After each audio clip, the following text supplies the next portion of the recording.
안녕하세요. 오늘은 파이돈의 전반부의 줄거리를 좀 정리를 해보겠습니다. 우리가 이제 철학책 일반이 그렇고 플라톤이 특히 더 그런데 책을 읽어가면서 앞에 얘기를 잊어버리는 건 뭐 당연히 인지상정이죠. 사람이 다 지적인 능력에 한계가 있는 거니까.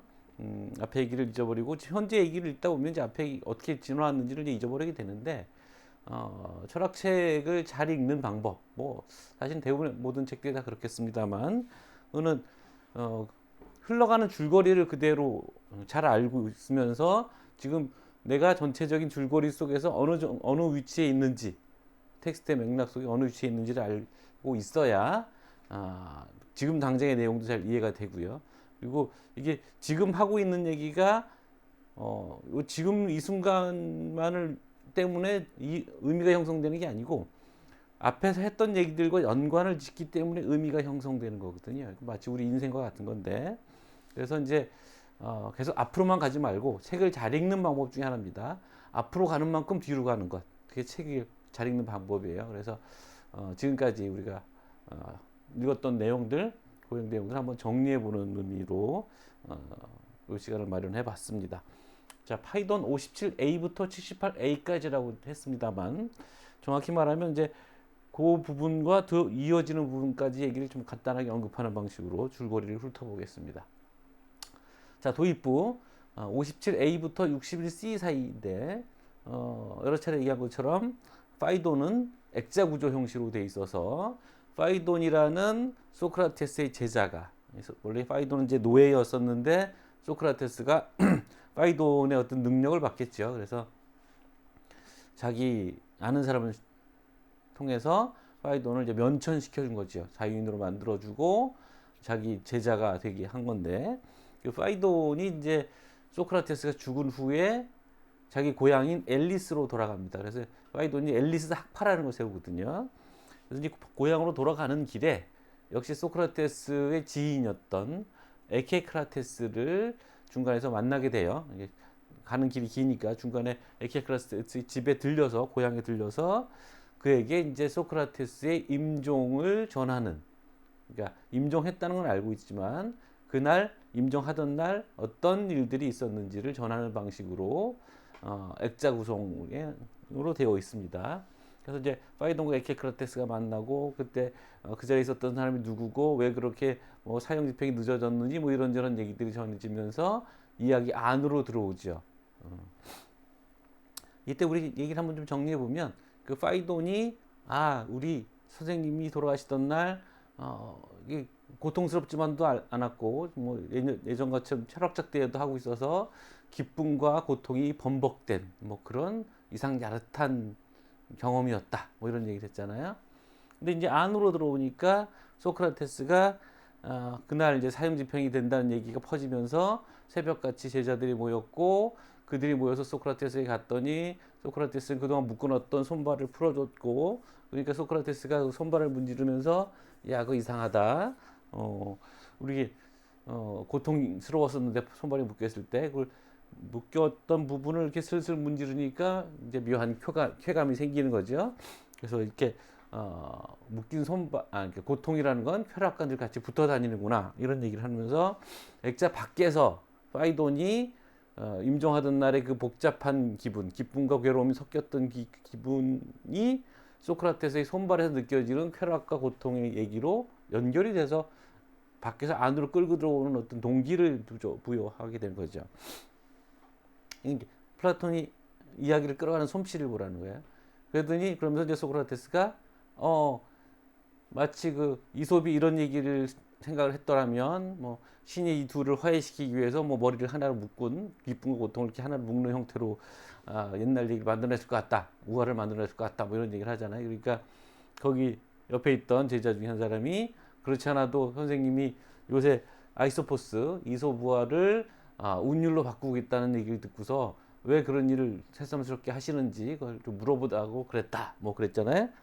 소크라테스가 그렇지 않아도 내가 감옥에서 여러 차례 꿈을 꿨는데, 이전에도 꿨던 꿈, 소크라테스가 시를 지어라, 이렇게 얘기를 했는데, 예전에는 이제 그게 철학이라고, 그러니까 천상의 시가라고 불리는 철학이라고 생각했는데, 혹시 이제 지금 재판은 이루어졌고 사형 선고는 났는데 델로스로 가는 사절배 때문에 지금 사형 집행이 미뤄져 갖고 이러고 있는 사이에 혹시 이런 꿈이 자꾸 나오는데, 혹시 이게 진짜 시가, 그러니까 통속적인 의미의 시가, 그런 시각을 지으라는 것이면 어떨까 싶은 걱정이 들어서 신의 사명을 완수하고 신 앞에 가야 되니까, 그래서 이제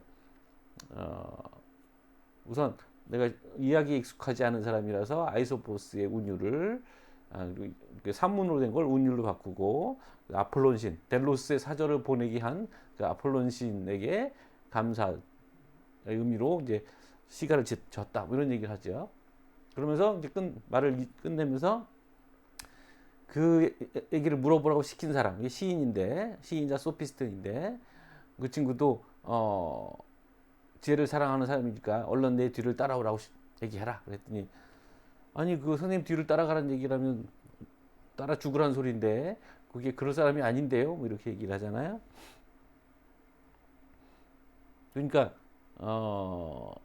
그러니까 여기까지 이제 얘기를 한 겁니다. 그래서 소크라테스가, 아니 그 사람은 평소 지혜를 사랑하는 사람이 아니었던가? 원래 철학자들은 살아생전에 죽음을 연습하는 사람들이야, 뭐 이런 얘기를 한 거죠. 그래서 그러면서 하지만 뭐 이런 얘기를 해요. 하지만 자기가 스스로 죽으면 안 돼, 자살하면 안 돼.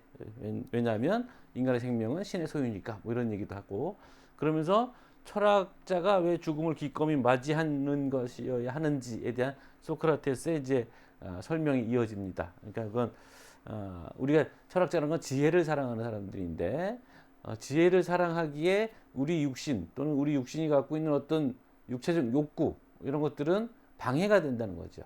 이런 욕심으로 사물을 잘못 보거나, 아니면 이 육신을 먹여 살리는 일 때문에 진리를 탐구한 시간을 허비하거나, 이런 일들이 벌어지기 때문에 철학자들은 그런 일들로부터 가급적 자기를 멀리하고, 그런 육체적 욕구부터 자기를 멀리하고, 진리를 탐구하기 위한 순수한 정신을 지키도록 노력하는 자인데, 죽음이란 게 바로 육신과 영혼의 분리이니까 그거야말로 철학자가 평소에 바람하지 않던 일이지 않느냐, 뭐 이런 얘기였어요. 자, 이러면서 얘기가 이제 자연스럽게 그러면 죽어서 우리가 영원히 살아남는다는 소리인데 그게 논증이 될 수 있는 얘기냐, 뭐 이런 얘기가 된 거죠. 그랬더니 이제 그래서 여기서 본격적으로 이제 여기서부터 영혼 불멸의 논증으로 이어져 가는 겁니다. 그러니까 얘기가 이렇게 착착착착 맞아 들어가는 거, 이런 걸 잘 아시겠죠? 물론 중간에 이제 사파 같은 얘기를 좀 더 껴 있습니다만, 이런 중심 줄거리들의 그 사파들이 자연스럽게 어울리는 형식으로, 뭐 자기 부인과 자식들을 집으로 돌려보낸다거나, 뭐 그런 얘기들, 뭐 11인 회가 와서 뭐 독배를 건너기 전에 주의사항을 준다거나, 뭐 이런 식의 얘기들이 자연스럽게 어울리는 일화들이 같이 잘 붙어 있단 말이에요. 그러면서 영혼불멸 논증을 처음 시작하는데, 처음 논증이 순환 논증입니다. 자, 우리가 어떤 것들이 어디서부터 오느냐라는 걸 생각해 보면 반대되는 것들로부터 온다. 그러니까 우리가 깨어난다는 것, 잠에서 깨어난다는 건 잠든다는 걸 전제하고 있고, 그러니까 잠든 상태와 깨어난 상태가 대립되는 상태인데, 그래서 대립자로부터 온다. 그래서 깨어나면 다시 잠들고, 잠들면 다시 깨어나고, 그러니까 이렇게 순환 구조를 이루고 있는 거죠. 그래서 영혼은 죽음으로부터 온다. 그죠? 그러니까 반대로 영혼은 죽으면 죽음의 세계로 간다. 이렇게 순환 구조이기 때문에 영혼이 불멸한다. 여러분들 이제 플라톤이 여기서 하고 있는 영혼 불멸의 논증을 얼만큼 진지하게 받아들일까 또 한번 생각해 봐야 돼요. 그러니까 우리가 이제 단순한 액면가로는 진지한 거야 라고만 딱 생각하지만, 진지하기만 할까? 과연 플라톤이? 뭐 이런 생각을 좀 해볼 필요는 있어요. 왜냐하면 좀 엉성하거든요. 그래서 엉성한 부분들도 있는데, 그 두 가지 방법으로 생각할 수 있죠. 그러니까 뭐 플라톤이 아무래도 영혼불멸 논증하기에는 영혼불멸의 논증이라는 것 자체가 논증이 되는 것이냐라는 문제, 그리고 논리적으로 좀 허술하다라는 문제, 그리고 영혼이라는 것을 전제한다는 것 자체가 시대에 뒤떨어진 오늘날의 과학적 상식으로는 어울리지 않는다라는 전제, 몇 가지를 우리가 검토해 볼 수 있는데, 그거는 거기도 그런 비판에도 전제가 있는 거예요. 과학이라는 것이 맞다라는 어떤 전제, 그리고 플라톤이 지금 과학을 하고 있다는 전제, 또는 플라톤이 순수하게 논리적인 얘기만 하고 있을 거라는 전제, 이런 전제들이 있는데, 플라톤이 이렇게 단순한 작가는 아니거든요.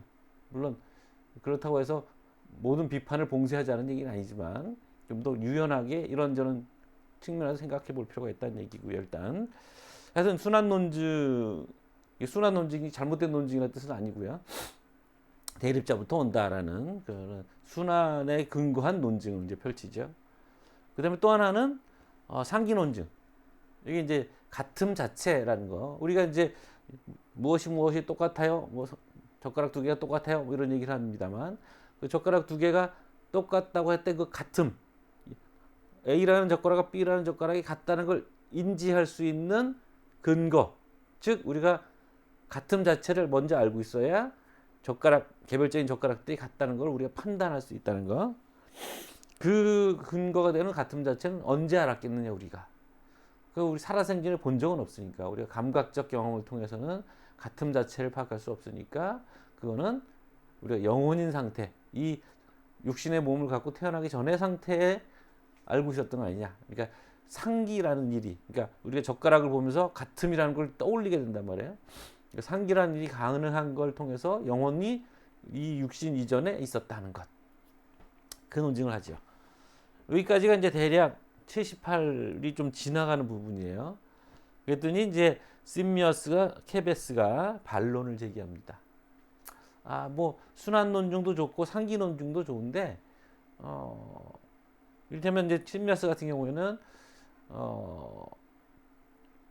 영혼이라는 게 일종의 조화 같은 거라서, 그러니까 조화라는 말이 이제 튜닝이라는 말이에요. 튜닝.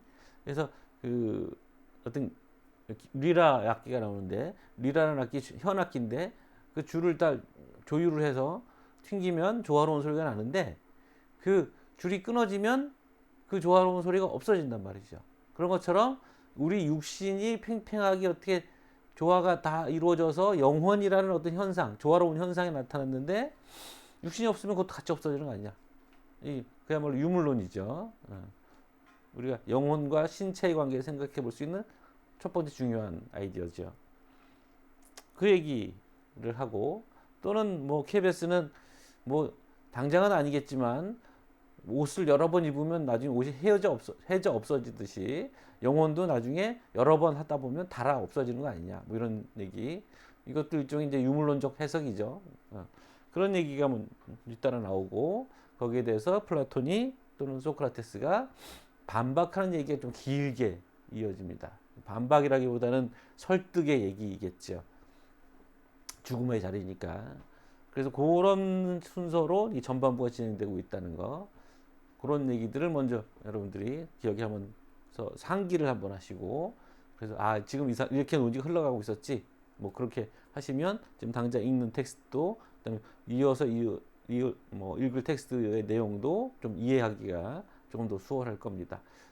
화이돈이 굉장히 좀 복잡한 텍스트이고 좀 묘한 텍스트이기도 하니까 한번 점검해보는 의미에서 이 시간을 마련해 왔습니다. 수고했습니다.